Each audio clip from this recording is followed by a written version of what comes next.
The first night it happened, he convinced himself it was nothing. A trick of reflection, maybe, or the way darkness bends the mind when you stare at it too long.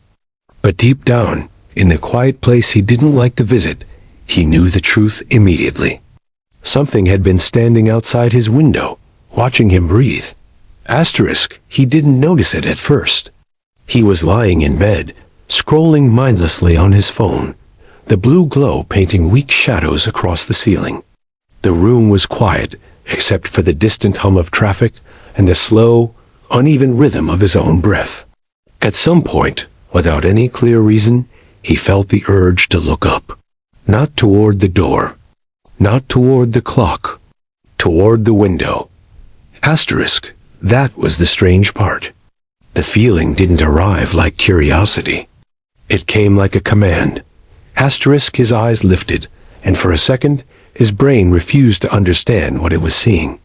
The glass reflected the room behind him, a faint outline of the bed, the wall, his own face hovering pale in the darkness. But layered over that reflection was something else. A darker shape, tall and wrong, standing where the backyard should have been. He froze. The shape didn't move. It didn't press against the glass or wave or reveal a face. It simply stood there, a silhouette deeper than the night around it, as if darkness itself had learned how to stand upright.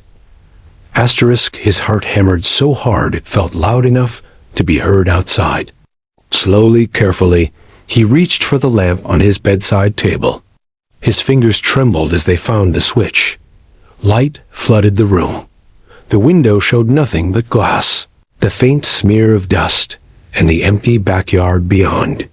No shape, no figure, just the familiar outline of the fence and the dead tree near the corner. Asterisk, he laughed under his breath, sharp and breathless. Stress, he told himself. Lack of sleep. His job had been brutal lately. Anyone would imagine things. Still, he didn't turn the lamp off for a long time. That night, he slept with his back to the window. Asterisk, the second night.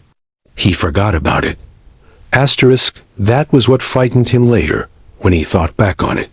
How easily the mind lets go of warnings when daylight returns. He went to work, answered emails, complained about deadlines, laughed at something stupid a coworker said. By the time he came home, the memory of the shadow had softened, dulled by rational explanations. Asterisk, he ate dinner alone, watched something mindless on TV. When he finally went to bed, exhaustion pulled him under almost immediately, until the feeling came back, not a command this time. A pressure. Asterisk, it felt like hands, invisible and gentle, resting on his chest, not pushing, just reminding him they were there. His eyes snapped open. The room was dark again. The lamp was off. The window was a black rectangle on the far wall. He didn't want to look. Every instinct screamed at him to stay still, to keep his eyes anywhere but there. He stared at the ceiling, counting his breaths, trying to slow his heart. 1, 2, 3. The pressure grew heavier. Asterisk, he swallowed and turned his head. The shape was there again. Closer this time. Asterisk, it stood right at the window, so near that he could see where the darkness curved inward, like shoulders hunched in anticipation. The glass reflected nothing of the room now. It was as if the window had become a hole cut into reality, opening onto a deeper, thicker night. His mouth opened, but no sound came out. The shape leaned forward. Asterisk, not enough to touch the glass, just enough to make it clear that it could. He slapped the lamp on. Light exploded through the room, and the thing vanished instantly, leaving behind only his own reflection, wide-eyed and shaking. He didn't sleep again that night. By the third night, fear had rooted itself inside him. It followed him through the day like a second shadow. He checked the window from the outside when he got home, scanning the backyard for footprints, broken branches, anything that would explain what he was seeing. There was nothing. The grass lay flat and undisturbed. The fence was intact. Asterisk, he told himself that if it was a person, they would leave evidence. Asterisk, that night, he didn't turn the lamp off at all. Asterisk, he lay awake, staring at the window, daring it to betray him again. Hours passed. His eyes burned. His body ached with exhaustion. Nothing happened. Relief crept in, slow and cautious. Maybe the light was enough. Maybe whatever his mind had created couldn't survive being watched. Asterisk, sometime after midnight, his eyelids drooped, just for a second. When they opened again, the lamp was still on, and the shape was still there. It stood behind the glass, its outline now clearer in the steady light. Not human, not animal.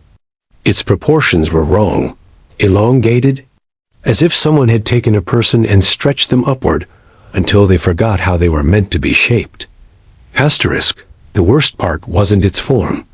It was the way it felt aware, not just of him, but of his fear.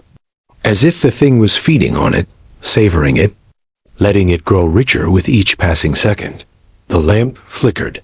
Once, twice. His heart nearly stopped. Asterisk, he scrambled out of bed, backing away from the window, his eyes never leaving the figure. The flickering stopped. The light steadied.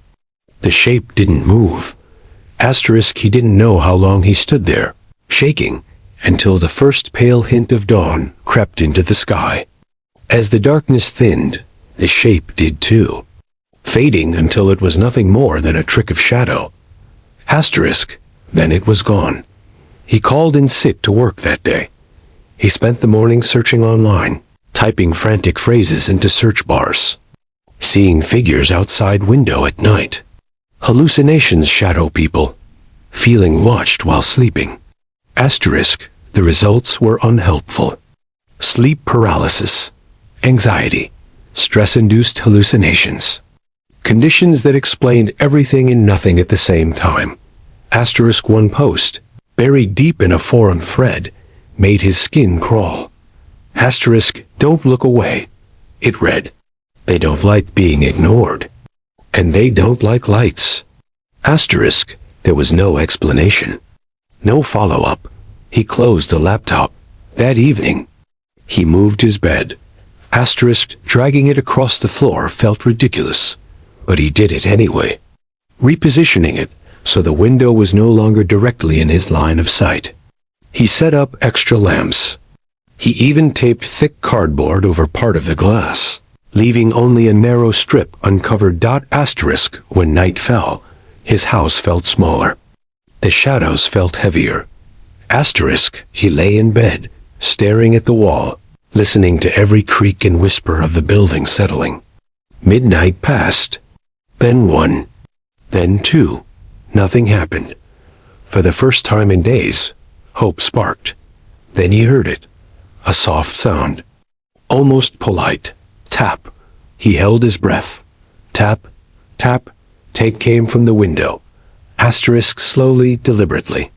He turned his head just enough to see the uncovered strip of glass. Asterisk, something pressed against it from the outside. Asterisk, not a hand. Not claws. Just a smooth, dark curve, like the edge of a head leaning in close. The tapping stopped. A moment later, words appeared on the glass. Asterisk, they weren't written in frost or dirt. They seemed to form from the darkness itself, letters emerging like bruises under skin. Asterisk, why won't you look at me? He screamed. The lamps all went out at once, plunging the room into absolute darkness. In that instant, before his eyes could adjust, he felt it. The pressure. Stronger than before. Not on his chest this time. On his face. Asterisk, as if something inches away was leaning in, studying him, breathing air that wasn't meant for lungs. Asterisk, he swung his arm wildly, screaming again, and collided with nothing. Light returned in a sudden burst as one of the lamps flickered back on. The room was empty. The window was blank. Asterisk, no words. No shape. Asterisk, he collapsed onto the floor, sobbing, his body racked with terror and exhaustion. That night marked the end of denial. Over the next few days, he stopped sleeping in his bedroom. He tried the couch, then the floor of the living room, and even his car once, parked under a streetlight. No matter where he went, the feeling followed. If there was a window, it was there. Not always visible. Sometimes just a presence, a certainty that something stood on the other side of the glass, waiting for darkness to fall. He noticed patterns. It never appeared during the day. It never showed itself when other people were around, and it grew more impatient every night. The tapping returned. The flickering lights. The words appearing in new places. On mirrors. On the TV screen when it was turned off. Even once, faintly, on the inside of his eyelids when he blinked too long. Look at me. You see me now. He stopped answering calls. Stopped going outside. His world shrank to dim rooms and covered windows. To the constant dread that pulsed through his veins. On the seventh night, he heard something new. His own voice.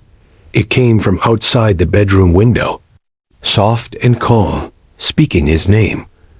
He stood frozen in the hallway, staring at the door, knowing with terrible certainty that if he opened it, he would see himself standing there, smiling from the darkness. He backed away instead. That was when he understood the final truth. The one that made his blood run cold. Whatever watched him through the window wasn't trying to scare him. It was trying to replace him. And every night he refused to look. It learned a little more about how to do that. He didn't sleep at all after that realization. The house felt hostile now, every window a silent mouth waiting to speak his name. He sat on the kitchen floor as dawn crept in, back against the cabinets, knees pulled to his chest, watching pale light leak through the curtains like a fragile promise. Morning didn't bring safety anymore. It only delayed the inevitable. When the sun finally rose fully, he moved through the house like a ghost, avoiding reflective surfaces, flinching whenever his shadow stretched too long across a wall. He packed a bag with shaking hands. Clothes, charger, wallet. He didn't know where he was going, only that staying meant surrender. By noon, he was on the road. He drove without music, without destination. The hum of the engine, the only thing anchoring him to reality. He kept the rearview mirror angled away, terrified he'd see himself smiling back. Every passing reflection in store windows made his pulse spike. By the time he reached a cheap roadside motel miles from home, his nerves were shredded raw. The clerk barely looked up when he checked in. The room was small, stale, and mercifully windowless, except for a narrow bathroom vent high on the wall. He locked the door, dragged a chair beneath the handle, and sat on the bed, breathing hard. For the first time in days. He felt almost safe. That illusion lasted until nightfall. It started subtly, as it always did. The pressure. Not on his chest now, but inside his head, like fingers pressing gently against his thoughts. He squeezed his eyes shut, rocking slightly, whispering to himself that there was no window, no glass, no way for it to see him. Tap. The sound came from the vent. His eyes snapped open. The metal grate trembled slightly, as if something on the other side was testing it. Curious. Tap. Tap. No, he whispered. You can't be here. The tapping stopped. Then his voice came through the vent, distorted and wrong. Stretched thin like a recording played too slowly. I can see you? He screamed and lunged for the door, yanking at the handle, forgetting the chair he'd wedged beneath it. The impact rattled the frame. He stumbled back, gasping, his heart pounding so violently, he thought it might tear free of his chest. The vent creaked. A shadow passed behind it, blotting out the faint light. You brought me with you. the voice said softly. You always do. Asterisk, he didn't remember leaving the motel. He only remembered running. The road blurred beneath his tires, tears streaking his vision, his breath coming in broken sobs. By the time he stopped, the sky was lightening again. He was parked outside his own house. The front door stood open. He didn't remember unlocking it. Asterisk inside, the house was quiet. Too quiet. Every covered window was uncovered now. Curtains lay on the floor. Cardboard peeled away. Asterisk, he stood in the doorway, dread pooling in his stomach, knowing before he saw it exactly where this was leading. The bedroom. The window was wide open. Asterisk, cold air spilled into the room, carrying with it a smell like damp earth and old rain. The bed was neatly made. Too neatly. On the glass, faint but unmistakable, were handprints from the inside, from someone standing in the room. Too slow, his voice said from behind him. He spun around. It stood there wearing his body like a poorly fitted costume. Same face, same eyes, same mouth. But everything was just a fraction off, as if reality itself rejected the imitation. The smile was too wide. The eyes didn't blink. Asterisk. I watched you practice, it said gently. Every night. Through the window. Through the glass. Through the dark. You're very easy to learn. Asterisk, he backed away, shaking his head. You're not real. Asterisk, it tilted its head, mirroring him perfectly. You looked at me. That was the rule. Once you see me clearly, I can see you too. Asterisk memories slammed into him. Every glance. Every terrified stare. Every night he'd met the darkness with his eyes wide open. Asterisk, the thing stepped closer. The room seemed to warp around it, shadows bending inward, like they were being pulled toward its shape. Asterisk, I don't need the window anymore, it said. I only needed it long enough for you to invite me in. He bolted. He didn't know where he was going. The house twisted around him, hallways stretching too long, doors leading to rooms that shouldn't exist. Mirrors appeared where walls used to be, each one showing the thing a little closer, a little more solid. Asterisk finally. He burst into the living room. Sunlight streamed through the front window. For a moment, hope flared. He turned toward the light and stopped. His reflection stood in the glass, staring back at him from outside. It raised a hand. Tap, tap. The pressure slammed into him, crushing, unbearable. His vision blurred. His thoughts scattered. He felt something peel away from him, layer by layer, like skin being stripped from boned out. Asterisk. This part hurts, the thing whispered from everywhere at once. But you'll sleep so well after. He collapsed. When he opened his eyes, it was morning. Asterisk, he lay in his bed, sunlight warming his face. The room was normal. Quiet, peaceful. His heart beat steadily. No pressure. No fear. Asterisk, he sat up slowly, confused, touching his chest, his face. Everything felt right. Outside the window, the backyard was empty. He laughed softly, relief washing over him. A nightmare, he decided. Just stress. Just exhaustion. He went about his day like nothing had happened. Across the street, in a darkened room with all the curtains drawn, something stood very still, watching him through the glass, learning, waiting. Asterisk, because tonight, when he turns off the light, something will be watching him through the window every night. Asterisk, and this time, it won't be the thing outside.